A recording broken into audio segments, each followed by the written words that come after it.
राधे राधे दोस्तों, कहानी के 12वें भाग में आप सभी का स्वागत है। बिनती के आंसुओं में चंदर सुधा की तस्वीर देखता था और बहल जाता था। वह रोज शाम को आता और बिनती से सुधा की बातें करता, जाने कितनी बातें, जाने कैसी बातें, और बिनती के माध्यम से सुधा में डूबता चला जाता था।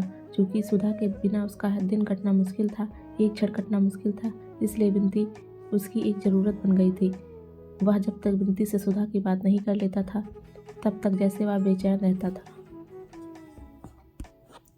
तब तक उसकी किसी काम में तबीयत नहीं लगती थी। जब तक सुधा सामने रहती, कभी भी उसे यह नहीं मालूम हुआ कि सुधा का क्या महत्व है उसकी ज़िंदगी में। आज जब सुधा दूर थी तो उसने देखा कि सुधा उसकी सांसों से भी ज़्यादा आवश्यक थी उसकी ज़िंदगी के लिए। लगता था वह एक क्षण के लिए सुधा के बिना जिंदा नहीं रह सकता।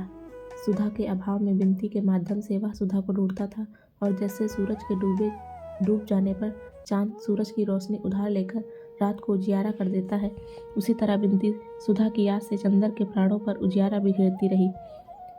चंदर बिनती को इस तरह अपनी सांसों की छांव में दुबकाए रहा करती जैसे बिनती सुधा का स्पर्श हो, सुधा का प्यार हो।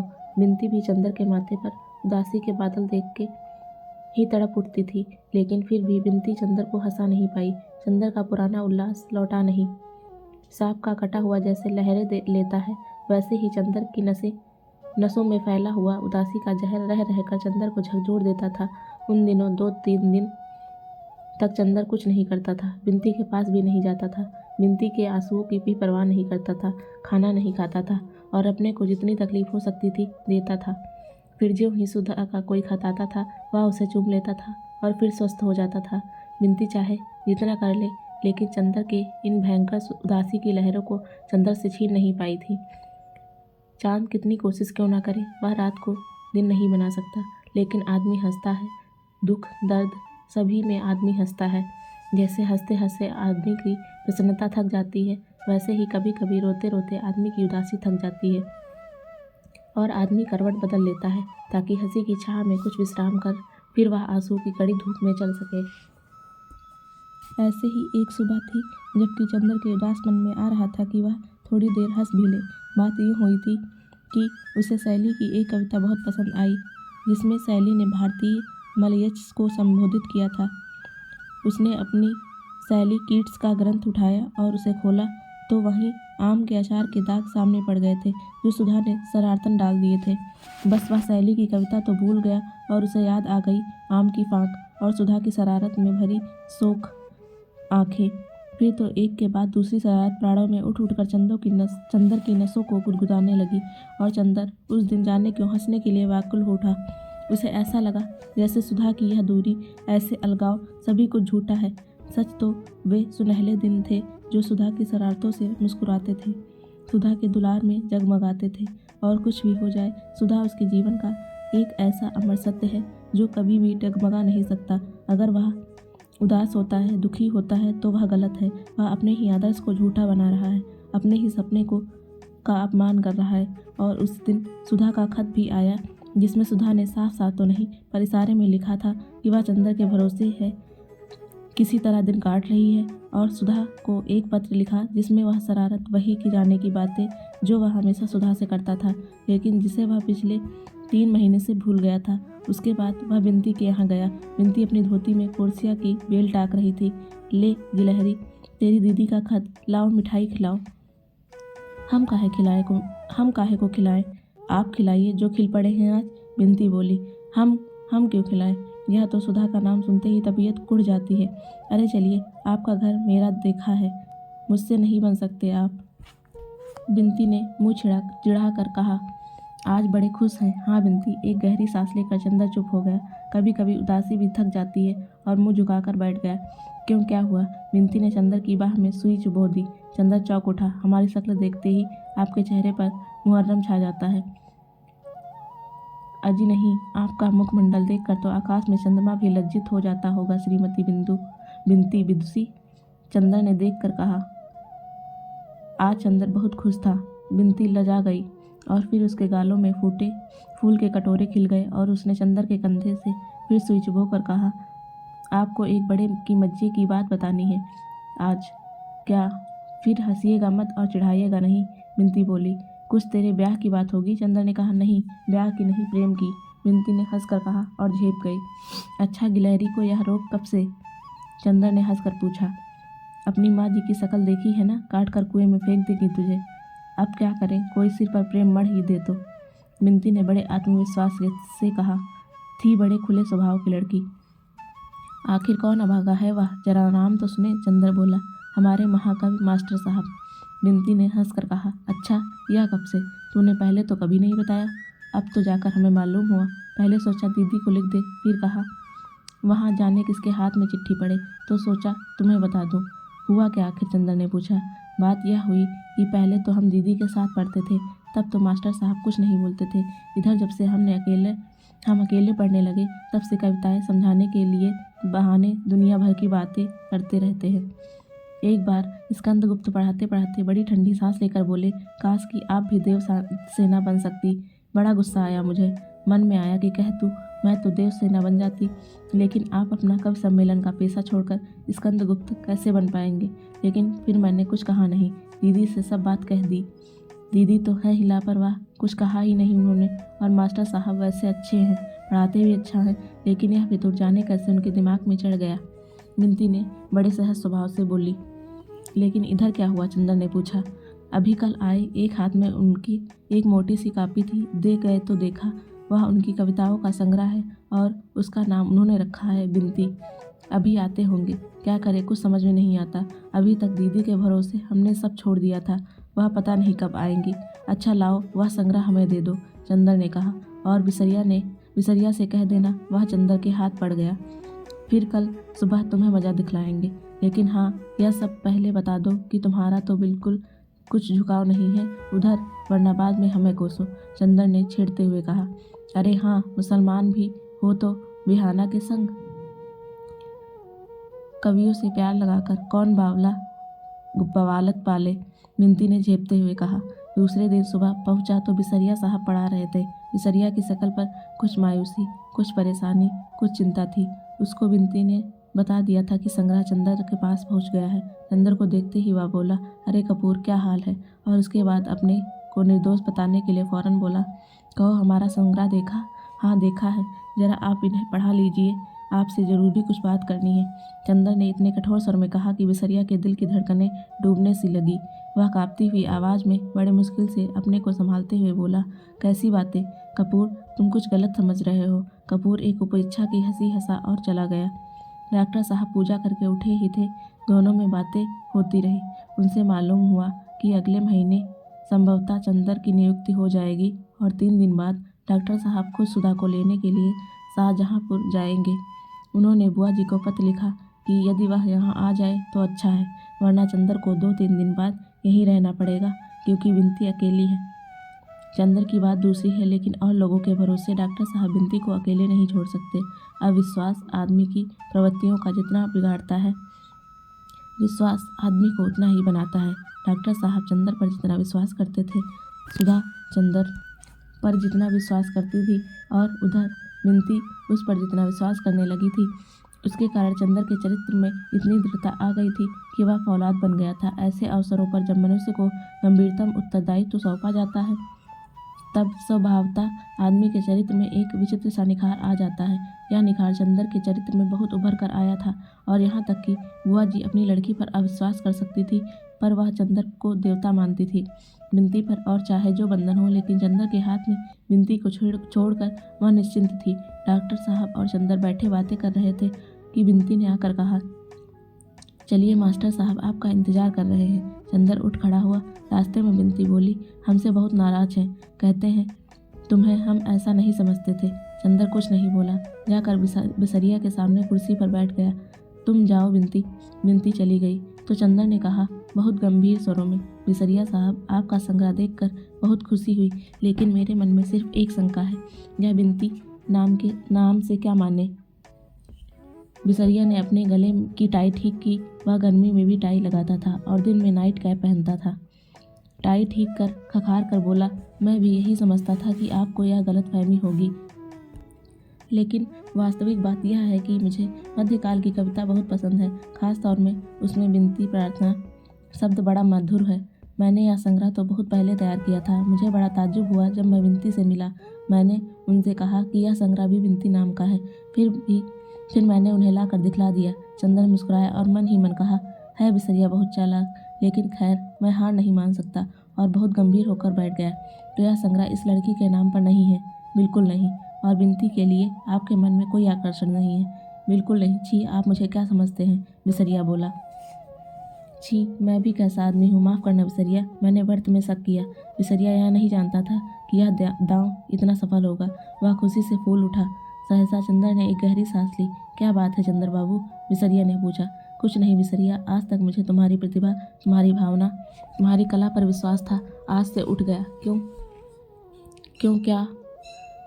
अगर बिनती जैसी लड़की के साथ रहकर भी तुम उसके आंतरिक सौंदर्य से अपनी कला को अभी संचित नहीं कर सके तो तुम्हारे मन की कलात्मकता है, यह मैं विश्वास नहीं कर पाता। तुम जानते हो मैं पुराने विचारों का संकीर्ण बड़ा बुजुर्ग तो हूँ नहीं, मैं भी भावनाओं को समझता हूँ। मैं सौंदर्य पूजा या प्यार को पाप नहीं समझता, और मुझे तो बड़ी खुशी होती है यह जानकर कि तुमने ये कविताएं बिनती पर लिखी हैं, उसकी प्रेरणा से लिखी हैं। यह मत समझना कि मुझे इससे जरा भी बुरा लगता, यह तो कला का सत्य है। पाश्चात्य देशों में तो लोग हर कवि को प्रेरणा देने वाली लड़कियों की खोज में वर्षों बिता देते हैं। उसकी कविता से ज़्यादा महत्व उसकी कविता के पीछे वाले व्यक्ति को देते हैं। हिंदुस्तान में पता नहीं क्यों हम नारी को इतना महत्वहीन समझते हैं या डरते हैं, या हम में इतना नैतिक साहस नहीं है। तुम्हारा स्वभाव, तुम्हारी प्रतिभा किसी हालत में मुझे विदेश के किसी कवि से कम नहीं लगती। मैंने सोचा था जब तुम अपनी कविताओं के प्रेरणात्मक व्यक्तित्व का नाम घोषित करोगे तो सारी दुनिया बिनती को और हमारे परिवार को जान जाएगी, लेकिन खैर मैंने गलत समझा था कि बिनती तुम्हारी प्रेरणा बिंदु थी। और चंद्र चुपचाप गंभीरता से बिसरिया के संग्रह के पृष्ठ उलटने लगा। बिसरिया के मन में कितनी उथल पुथल मची हुई थी। चंद्र का मन इतना विशाल है यह उसे कभी नहीं मालूम था। यहाँ तो कुछ छिपाने की जरूरत ही नहीं, और जब चंद्र इतनी स्पष्ट बातें कर रहा है तो बिसरिया क्यों छिपाए? कपूर, मैं तुमसे कुछ नहीं छिपाऊंगा। मैं कह नहीं सकता कि बिनती जी मेरे लिए क्या है। शेक्सपियर का मिरांडा, प्रसाद की देवसेना, दाते की बिएत्रिस, कीट्स की फैनी और सूर की राधा से बढ़कर माधुर्य अगर मुझे कहीं मिला है तो बिनती में। इतना डूब गया मैं बिनती में कि एक कविता भी नहीं लिख पाया। मेरा संग्रह छपने जा रहा है तो मैंने सोचा कि इसका नाम ही क्यों ना बिनती रखूं। चंद्र ने बड़ी मुश्किल से अपनी हंसी रोकी। दरवाजे के पास छिपी खड़ी हुई बिनती खिलखिलाकर हंस पड़ी। चंद्र बोला, नाम तो बिनती बहुत अच्छा सोचा, लेकिन सिर्फ एक बात है, मेरे जैसे विचार के लोग सभी नहीं होते। अगर घर के और लोगों को यह मालूम हो गया, मसलन डॉक्टर साहब को, तो वह न जाने क्या कर डालेंगे। इन लोगों को कविता और उसकी प्रेरणा का महत्व ही नहीं मालूम। उस हालत में अगर तुम्हारी बहुत बेइज्जती हुई तो हम कुछ नहीं बोल पाएंगे, और न ही बिनती। डॉक्टर साहब पुलिस को सौंप दें, यह अच्छा नहीं लगता। वैसे मेरी राय है कि तुम बिनती ही नाम रखो, बड़ा नया नाम है। लेकिन यह समझ लो कि डॉक्टर साहब बहुत सख्त हैं इस मामले में। बिसरिया की समझ में नहीं आ रहा था कि वह क्या करे। थोड़ी देर तक सिर खुजलाता रहा, फिर बोला, क्या राय है कपूर तुम्हारी? अगर मैं कोई दूसरा नाम रख दूं तो कैसा रहेगा? बहुत अच्छा रहेगा और सुरक्षित रहेगा। अभी अगर तुम बदनाम हो गए तो आगे तुम्हारी उन्नति के सभी मार्ग बंद हो जाएंगे। आदमी प्रेम करे मगर जरा सोच समझ कर। मैं तो इस पक्ष में हूँ। भावना को कोई नहीं समझता इस दुनिया में, कोई नहीं समझता। हम कलाकारों की कितनी मुसीबत होती है। एक गहरी सांस लेकर बिसरिया बोला, लेकिन खैर अच्छा तो कपूर, क्या राय है तुम्हारी? मैं क्या नाम रखूँ इसका? चंद्र ने गंभीरता से सिर झुकाए थोड़ी देर सोच कर कहा, फिर बोला, तुम्हारी कविताओं का में बहुत रस है। कैसा रहे अगर तुम इसका नाम गडेरिया रखो? हाँ, गडेरिया, मेरा मतलब गन्ने की गडेरिया। दरवाजे के पीछे बिनती से रहा ना गया और खिलखिलाकर हंसी और सामने आ गई। चंद्र भी अट्टहास कर पड़ा।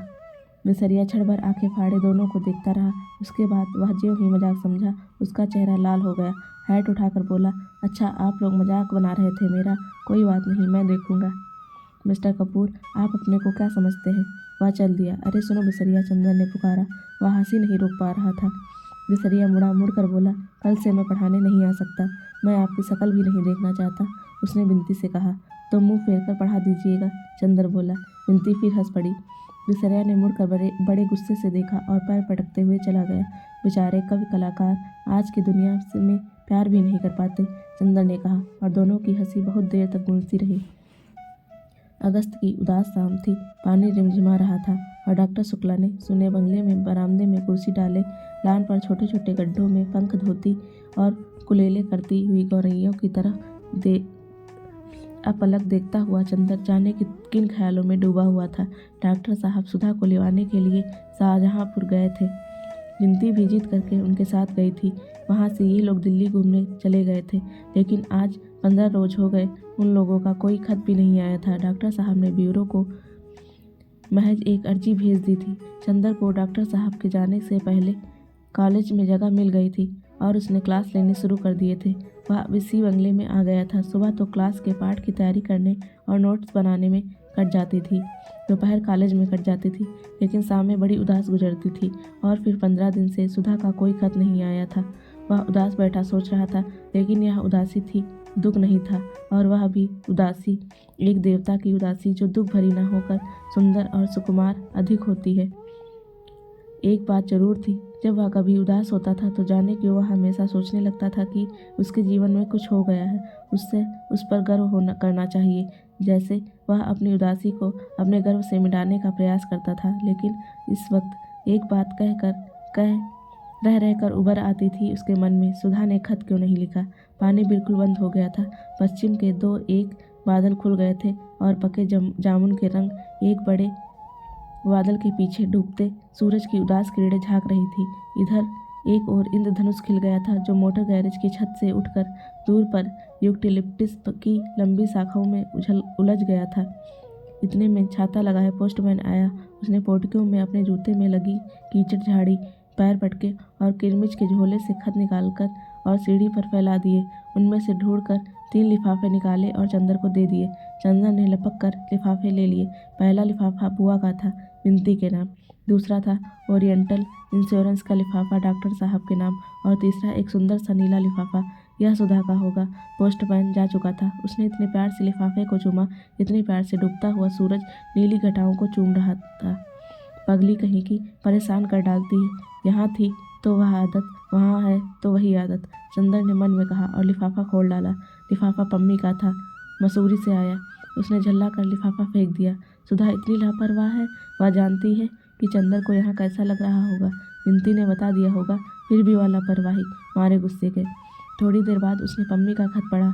छोटा सा खत था। पम्मी अभी मसूरी में है, अक्टूबर तक आएगी। लगभग सभी यात्री जा चुके हैं, लेकिन उसे पहाड़ों की बरसात बहुत अच्छी लग रही है। बर्टी इलाहाबाद चला गया है, उसके साथ वहाँ से एक पहाड़ी ईसाई लड़की भी गई है। बर्टी कहता है कि वह उसके साथ शादी करेगा। बर्टी अब बहुत स्वस्थ है। चंदर चाहे तो जाकर बर्टी से मिल ले। सुधा के खत के न आने से चंदर के मन में बहुत बेचैनी थी। उसे ठीक से मालूम भी नहीं हो पा रहा था कि ये लोग कहाँ हैं। बर्टी के आने की खबर मिलने पर उसे संतोष हुआ। चलो एक दिन बर्टी से ही मिल आएंगे, अब देखे कैसे है वह। तीसरे या चौथे दिन जब अकस्मात पानी बंद था तो वह कार लेकर बर्टी के यहाँ गया। बरसात में इलाहाबाद की सिविल लाइंस का सौंदर्य और भी निखर जाता है। रूखे सूखे फुटपाथों और मैदानों पर घास जम जाती है। बंगले की उजाड़ चहरदीवारियों और हरी भरी हो जाती है। लंबे और घने पेड़ और झाड़ियों निखर कर धूल कर और हरे मखमली रंग की हो जाती हैं और कोलतार की सड़कों पर थोड़ा थोड़ा पानी की चादर सी लहर उठती है, जिसमें पेड़ों की हरी छाया बिछ जाती है। बंगले में पली हुई बतखों के दल सड़क पर चलती हुई मोटरों को रोक लेते हैं और हर बंगले में से रेडियो या ग्रामोफोन के संगीत की लहरें मचलती हुई वातावरण पर छा जाती हैं। कॉलेज से लौटकर एक प्याला चाय पीकर कार लेकर चंदर बर्टी के यहाँ चल दिया। वह बहुत दिन बाद बर्टी को देखने जा रहा था। जिन व्यक्तियों को उसने अपने जीवन में देखा था, बर्टी शायद उन सभी से निराला था, अद्भुत था। लेकिन कितना अभागा था। नहीं अभागा नहीं, कमज़ोर था बर्टी। और वही क्या कमज़ोर था, यह सारी दुनिया कितनी कमज़ोर है। बर्टी का बंगला आ गया। वह उतर कर अंदर गया। बाहर कोई नहीं था। बरामदे में एक पिंजरा टंगा हुआ था, जिसमें एक बहुत छोटा तोते का बच्चा टंगा था। चंदर भीतर जाने को हिचक रहा था, लेकिन एक तो पम्मी नहीं थी और दूसरे कोई और लड़की भी बर्टी के साथ नहीं आई थी, बर्टी की भावी पत्नी। चंदर ने आवाज़ दी। चंदर कोई बहुत भारी पुरुष स्वर में एक साधारण गीत गा रहा था। चंदर ने फिर आवाज़ दी। बर्टी बाहर आया। चंदर उसे देखकर दंग रह गया। भट्टी का चेहरा भर गया था, जवानी लौट आई थी। पीलेपन की बजाय चेहरे पर खून दौड़ रहा था, सीना उभर आया था। भट्टी खाकी रंग का कोट, बहुत मोटा खाकी हैट, खाकी ब्रीचेज, शिकारी बूट पहने हुए था और कंधे में बंदूक लटक रही थी। वह आया। ड्राइंग रूम के दरवाजे पर पीठ झुकाकर, एक हाथ से बंदूक पकड़कर और एक हाथ आंखों के आगे रखकर उसने इस तरह देखा जैसे वह शिकार ढूंढ रहा हो। चंदर के प्राण सूख गए। उसने मन ही मन सोचा, पहली बार तो वह कुश्ती में भट्टी से जीत गया था, लेकिन अब की बार जीतना मुश्किल है। कहाँ बेकार फंसा आकर। उसने घबराई हुई आवाज़ में कहा, यह मैं हूँ मिस्टर भट्टी, चंदर कपूर, पम्मी का मित्र। हाँ हाँ, मैं जानता हूँ। भट्टी तनकर खड़ा हो गया और हंसकर बोला, मैं आपको भूला नहीं। मैं तो आपको यह दिखला रहा था कि मैं पागल नहीं हूँ, शिकारी हो गया हूँ। और उसने चंदर के कंधे पकड़कर इतना जोर से झकझोर दिया कि चंदर की पसलियाँ चरमरा उठी। आओ। उसने चंदर के कंधे दबाकर बरामदे की ही कोच पर बिठा दिया और सामने की कुर्सी पर बैठता हुआ बोला, मैं तुम्हें अंदर ले चलता, लेकिन अंदर जेनी है और मेरा एक मित्र, दोनों बातें कर रहे हैं। आज जेनी की सालगिरह है। तुम जेनी को जानते हो ना? वह तराई के कस्बे में रहती है, मुझे मिल गई। बहुत खराब औरत है। मैं तंदुरुस्त हो गया हूँ ना बहुत। मुझे ताज्जुब है कि तंदुरुस्ती के लिए तुमने क्या किया 3 महीने तक। नफरत मिस्टर कपूर, औरतों से नफरत। उसने ज़्यादा अच्छा टॉनिक तंदुरुस्ती के लिए कोई नहीं है। लेकिन तुम तो शादी करने जा रहे हो, लड़की ले आए हो वहाँ से। अकेली लड़की नहीं मिस्टर, मैं वहाँ से 2 चीज़ लाया हूँ। एक तो यह तोते का बच्चा और एक जेनी। वह लड़की, तोते को मैं बहुत प्यार करता हूँ। यह बड़ा हो जाएगा, बोलने लगेगा तो मैं इसे गोली मार दूंगा। और लड़की से मैं बहुत नफरत करता हूँ, इससे शादी कर लूँगा। क्यों, है ना ठीक? इसको शिकार का चाव कहते हैं और अब मैं शिकारी हूँ ना। चंदर हाँ कहे या ना, अभी भट्टी का दिमाग बिल्कुल वैसा ही है, इसमें कोई शक नहीं। वह क्या बात करे, अंत में बोला, यह बंदूक तो उतार कर रखिए, हमेशा बांधे रहते हैं। हाँ और क्या, शिकार का पहला सिद्धांत है कि जहाँ खतरा हो, जंगली जानवर हो, कभी बिना बंदूक के नहीं जाना चाहिए। और बहुत धीमे से चंदर के कान में भट्टी बोला, तुम जानते हो चंदर, एक औरत है जो 24 घंटे घर में रहती है। मैं तो एक क्षण को बंदूक अलग नहीं रखता। सहसा अंदर से कुछ गिरने की आवाज़ आई। कोई चीखा और लगा जैसे कोई चीज़ पियानो पर गिरी और पर्दों को तोड़ती हुई नीचे आ गई। फिर कुछ झगड़ों की आवाज़ आई। चंदर चौंक उठा। क्या बात है भट्टी, देखो तो। भट्टी ने हाथ पकड़कर चंदर को खींच लिया। बैठो बैठो अंदर, मेरे मित्र और जेनी सालगिरह मना रहे हैं, अंदर मत जाना। लेकिन यह आवाज़ें कैसी हैं? चंदर ने चिंता से पूछा। शायद वो लोग प्रेम कर रहे होंगे, भट्टी बोला और निश्चिंतता से बैठ गया। और क्षण भर बाद उसने अजब सा दृश्य देखा। एक भट्टी का ही हम उम्र आदमी हाथ से माथे का खून पोंछता हुआ आया। वह नशे में चूर था और बहुत भद्दी गालियाँ देता हुआ चला जा रहा था। वह गिरता पड़ता आया और उसने भट्टी को देखते ही घूंसा ताना, तुमने मुझे धोखा दिया, मुझसे 50 रुपये उपहार ले लिया, मैं तुम्हें अभी बताता हूँ। अंदर स्तब्ध था, क्या करे क्या ना करे। इतने में अंदर से जेनी निकली, लंबी तगड़ी, कम से कम 30 वर्ष की औरत। उसने आते ही पीछे से उस आदमी की कमीज पकड़ी और उसे सीढ़ी से नीचे कीचड़ में ढकेल दिया और उस आदमी की और सैकड़ों गाली देते हुए बोली, जा सीधे वरना हड्डी नहीं बचेगी यहाँ। वह फिर उठा तो खुद भी नीचे कूद पड़ी और घसीटती हुई दरवाजे के बाहर ढकेल आई। भट्टी सांसें रोके अपराधी सा खड़ा था। वह लौटी और भट्टी का कॉलर पकड़ लिया। मैं निर्दोष हूँ, मैं कुछ नहीं जानता। सहसा जेनी ने चंदर की ओर देखा। यह भी तुम्हारा दोस्त है, अभी बताती हूँ। और वह चंदर की ओर बढ़ी तो चंदर ने मन ही मन पम्मी का स्मरण किया। कहाँ फंसाया उस कमबख्त ने खत लिखकर। ये हुई जेनी ने चंदर का कॉलर पकड़ा कि भट्टी बड़े कातर स्वर में बोला, उसे छोड़ दो, वह मेरा नहीं पम्मी का मित्र है। जेनी रुक गई। तुम पम्मी के मित्र हो? अच्छा बैठ जाओ बैठ जाओ, तुम शरीफ आदमी मालूम पड़ते हो, मगर आगे से तुम्हारा कोई मित्र आया तो मैं उसकी हत्या कर डालूंगी, समझे कि नहीं भट्टी? भट्टी ने सिर हिलाया। हाँ समझ गए। जेनी अंदर चल दी। फिर सहसा आई, भट्टी को पकड़कर घसीटती हुई बोली, पानी बरस रहा है, इतनी सर्दी बढ़ रही है और तुमने स्वेटर नहीं पहना। चलो पहनो, मरने की ठानी है? मैं साफ बता देती हूँ, चाहे दुनिया इधर की उधर हो जाए, मैं बिना शादी किए मरने नहीं दूंगी तुम्हें। और फिर वह बकरे की तरह भट्टी का कान पकड़कर अंदर घसीट ले गई। चंदर ने मन ही मन कहा, यह कुछ इस रहस्यमयी बंगले का असर है कि हर एक का दिमाग खराब ही मालूम देता है। 2 मिनट बाद जब भट्टी लौटा तो उसके गाल में गुलबंद ऊनी स्वेटर, ऊनी मोजे थे। वह हाँफता हुआ आकर बैठ गया। मिस्टर कपूर, तुम्हें मानना होगा कि यह लड़की, यह डाइन जेनी बहुत क्रूर है। मानता हूँ बर्टी, 16 आने मानता हूँ। चंदर ने मुस्कुराहट रोक कर कहा, लेकिन यहाँ झगड़ा क्या है?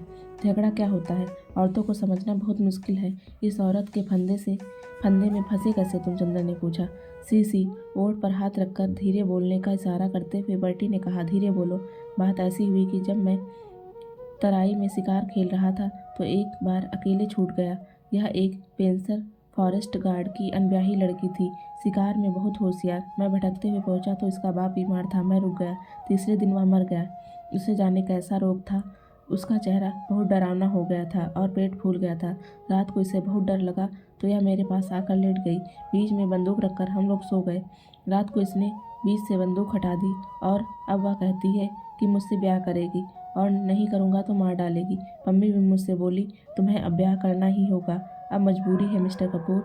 चंदर चुपचाप बैठा सोच रहा था, कैसा विचित्र आदमी है इस अभागे की, कैसी विचित्र जिंदगी है इस अभागे की। मानो प्रकृति के सारे आश्चर्य इसी की किस्मत के लिए छोड़ रखे हों।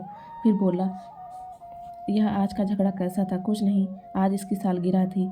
यह बोली, मुझे कुछ उपहार दो। मैं बहुत देर तक सोचता रहा, क्या दूँ इसे? कुछ समझ में नहीं आया। बहुत देर सोचने के बाद मैंने सोचा, मैं तो इसका पति होने जा रहा हूँ, इसे एक प्रेमी उपहार में दे दूँ। मैंने एक मित्र से कहा कि तुम मेरी भावी पत्नी से आज शाम को प्रेम कर सकते हो। वह राजी हो गया। मैं ले आया। चंदर जोर से हंस पड़ा। हंसो मत मिस्टर कपूर, बर्टी बहुत गंभीर बनकर बोला। इसका मतलब यह है कि तुम औरतों को समझते नहीं। देखो, एक औरत उसी चीज़ को ज़्यादा पसंद करती है, उसी के प्रति समर्पण करती है जो उसकी ज़िंदगी में नहीं होता। मसलन एक औरत है जिसका ब्याह हो गया है या होने वाला है, उसे यदि एक नया प्रेमी मिल जाए तो उसकी प्रसन्नता का ठिकाना नहीं रहता। वह अपने पति की बहुत कम परवाह करेगी और अपने प्रेमी के सामने, और अगर कुंवारी लड़की है तो वह अपने प्रेमी की भावनाओं को पूरी तौर से हत्या कर सकती है। यदि उसे एक पति मिल जाए तो मैं समझता हूँ कि कोई भी पति अपनी पत्नी को यदि कोई अच्छा उपहार दे सकता है तो वह है एक नया प्रेमी, और कोई भी प्रेमी अपनी रानी को यदि कोई अच्छा उपहार दे सकता है तो यह है कि उसके एक पति प्रदान करे। तुम्हारी अभी शादी तो नहीं हुई है ना, तो तुम प्रेम तो जरूर करते होगे ना? सिर मत हिलाओ, मैं यकीन नहीं कर सकता। मैं इतनी सलाह तुम्हें दे रहा हूँ कि अगर तुम किसी लड़की से प्यार करते तो ईश्वर के वास्ते उससे कभी शादी मत करना। तुम मेरा किस्सा सुन चुके हो। अगर दिल से प्यार करना चाहते हो तो चाहते हो कि वह लड़की जीवन भर तुम्हारे कृतज्ञ रहे तो तुम उसकी शादी करा देना। यह लड़कियों के सेक्स जीवन की अंतिम सत्य है। हा हा हा हा, बर्टी हंस पड़ा। चंदर को लगा जैसे आग की लपट उसे तपा रही है। उसने भी तो यही किया है सुधा के साथ, जिसे बर्टी कितने विचित्र स्वरों में कह रहा है। उसे लगा जैसे इस प्रेत लोक में सारा जीवन विकृत दिखाई देता है। वहाँ साधना की पवित्रता भी कीचड़ और पागलपन से उलझकर गंदी हो जाती है। छी, कहाँ बर्टी की बातें और कहाँ उसकी सुधा। वह उठ खड़ा हुआ, जल्दी से विदा मांगकर इस तरह भागा जैसे उसके पैरों के नीचे अंगारे छिपे हों। फिर उसे नींद नहीं आई, चैन नहीं आया। रात को सोया तो बार बार चौंक सा उठा। उसने सपना देखा, एक बहुत बड़ा कपूर का पहाड़ है। उस बहुत बड़ा मुलायम कपूर की बड़ी बड़ी चट्टानें और इतनी पवित्र खुशबू की आदमी की आत्मा बेले की फूल बन जाए, और वह सुधा उन सौरभ की चट्टानों के बीच चढ़ रहे हैं। केवल वह है और सुधा सफ़ेद बादलों की साड़ी पहने और चंदर किरणों की चादर लपेटे है। जहाँ जहाँ चंदर जाता है कपूर की चट्टानों पर इंद्रधनुष खिल जाते हैं, और सुधा अपने बादलों के आंचल से इंद्रधनुष के फूल पटोरती चलती है। सहसा एक चट्टान हिली और उसमें एक भयंकर प्रेत निकला, एक सफ़ेद कंकाल, जिसके हाथ में अपनी खोपड़ी और एक हाथ में जलती मसाल। और उस मुंडहीन कंकाल ने खोपड़ी हाथ में लेकर चंदर को दिखाई।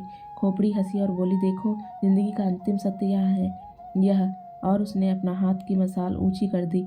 यह कपूर का पहाड़, यह बादलों की साड़ी, यह किनारों का परिधान और इंद्रधनुष के फूल, यह सब झूठे हैं। और यह मसाल जो अपने एक स्पर्श से सबको पिघला देगी।